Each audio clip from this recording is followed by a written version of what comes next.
नमस्कार, मैं हूँ आनंद और आप देख रहे हैं CS टाइम।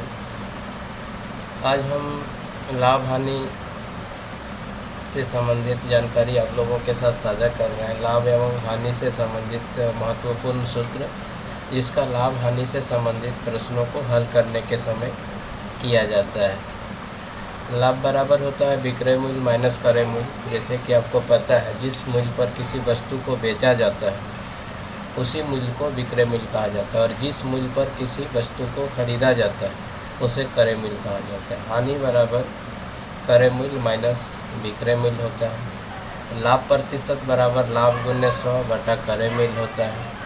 हानि प्रतिशत बराबर हानि गुण्य 100 बटा क्रय मूल्य होता है। क्रय मूल्य बराबर विक्रय मूल्य गुण्य 100 बटा 100 प्लस लाभ प्रतिशत होता है।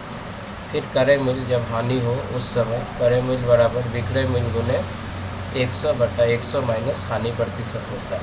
मतलब इस प्रकार के लेन देन में हानि हो रहा है। विक्रय मूल्य बराबर क्रय मूल्य 100 प्लस लाभ प्रतिशत बटा 100 होता है। इस प्रकार के लेन देन में लाभ हो रहा है। फिर से विक्रय मूल्य बराबर क्रय मूल्य 100 माइनस हानि प्रतिशत बटा 100। इस प्रकार के लेन देन में हानि हो रहा है। आइए एक दो प्रश्न को हल करते हैं।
देखिए, एक प्रश्न है, राम 1025 रुपये में बेचकर 25% लाभ अर्जित करता है। वस्तु का क्रय मूल्य ज्ञात कीजिए। अगर इस प्रश्न को आप हल करेंगे तो इस तरह से हो जाएगा।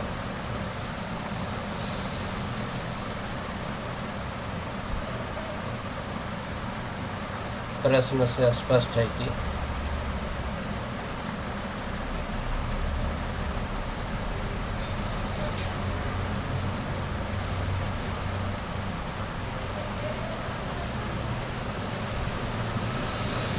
विक्रय मूल्य इस प्रश्न में आपको दिया हुआ है 1025 रुपया। फिर आपका लाभ प्रतिशत भी इस प्रश्न में दिया हुआ है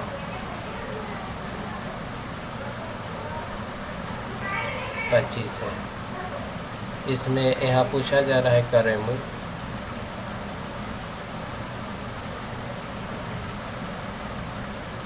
अब देखिए, इसमें अति महत्वपूर्ण सूत्र या उपयुक्त सूत्र कौन सा होगा इस प्रश्न को हल करने के लिए, क्योंकि विक्रय मूल्य और लाभ प्रतिशत दिया हुआ है, क्रय मूल्य पूछा जा रहा है।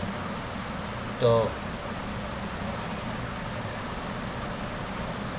ये सूत्र जो है उपयुक्त होगा। तो हम लोग यहाँ से रिकॉल कर लेंगे। क्रय मूल्य बराबर यहाँ लिखेंगे, हम जानते हैं कि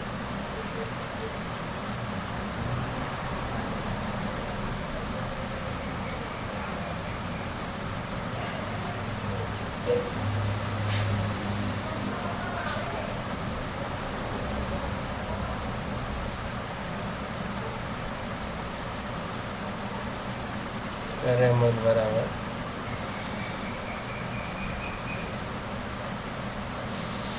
विक्रय मूल्य गुने 100 बटा 100 प्लस लाभ प्रतिशत। अब इसके मान को रख देंगे यहाँ पर।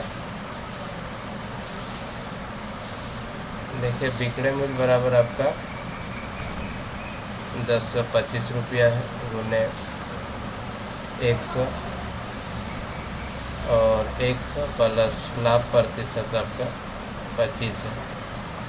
नेक्स्ट स्टेप आपका हो जाएगा 1025 गुने 100 फिर बटा हो जाएगा यहाँ पर 125। चलिए कैंसल आउट कर देते हैं। 25 चौका 100 हो जाएगा, ये 25 पचे 125 हो जाएगा, ये 5 दूना 10 हो जाएगा, ये 5 25 हो जाएगा। अगर गुना कीजिएगा तो 820 रुपया इसका आंसर हो जाएगा। ये तो परंपरागत विधि है। जब आप कक्षा 8 या 7 में पढ़ रहे होंगे उस समय प्रतिशत या लाभ हानि से संबंधित प्रश्नों को इस तरह से हल कर रहे होंगे। लेकिन यदि प्रतियोगिता परीक्षा की तैयारी करना है तब इसका देखिए लघु विधि इस तरह से हो जाएगा।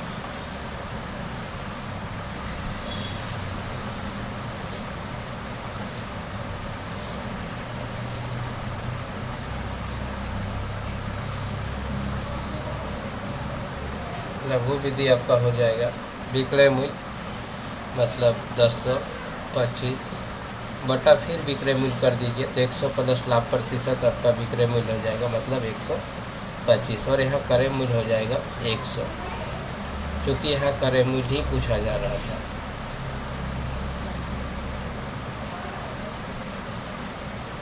जब क्रय मूल्य 100 रुपया है, यहाँ समझिए, जब क्रय मूल्य आपका 100 रुपया है तो विक्रय मूल्य आपका 125 रुपया है। चूँकि यहाँ क्रय मूल्य आपको पूछा जा रहा है, विक्रय मूल्य बटा विक्रय मूल्य कैंसल आउट हो जाएगा, बच जाएगा क्रय मूल्य। मतलब यदि आप इसको शब्दों में समझें तो 1025 मतलब आपका विक्रय मूल्य है, फिर आपका 125 मतलब ये भी आपका विक्रय मूल्य है, गुने 100 बराबर ये आपका क्रय मूल्य है। विक्रय मूल्य कैंसल आउट हो जाएगा तो आपका बचेगा क्रय मूल्य। ठीक है, तो विक्रय मूल्य का यहाँ पर वैल्यू दिया हुआ है 225। यहाँ भी जब 25% लाभ होगा तो विक्रय मूल्य आपका 125 हो जाएगा और क्रय मूल्य आपका 100 हो जाएगा। आप यहाँ से कैंसल आउट कर सकते हैं तो आपका हो जाएगा 25 चौका 100, ये हो जाएगा 25 पचे 125, ये फिर आपका 5 दूना 10 0 फिर पचे 25। जब ये दोनों का गुना कीजिएगा तो आपका हो जाएगा 820 रुपया। तो दोनों ही स्थिति में आपका 820 रुपया ही आएगा। तो हमको इसी मेथड को लगाना है, क्योंकि एक प्रश्न को हमको 32 से 36 सेकंड में कर लेना है, तो समय प्रबंधन जो है संतुलित हो पाएगा। अदरवाइज समय प्रबंधन के अभाव में हम सारे प्रश्नों को हल नहीं कर पाएंगे। एक और प्रश्न यहाँ पर ले लेते हैं।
देखिए यही प्रश्न है। मोहन 1025 रुपया में खरीदकर 25% हानि में बेच दिया, वस्तु का क्रय मूल्य ज्ञात कीजिए।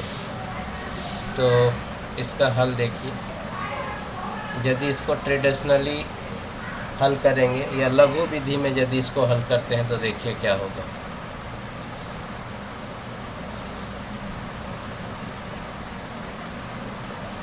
क्योंकि क्रय मूल्य पूछा जा रहा है, यहाँ लिखिए करे मूल्य। विक्रय मूल्य, वस्तु का विक्रय मूल्य पूछा जा रहा है यहाँ पर।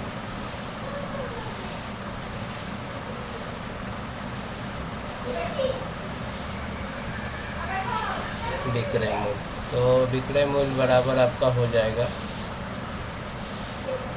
लघु विधि लगा रहे हैं, विक्रय मूल्य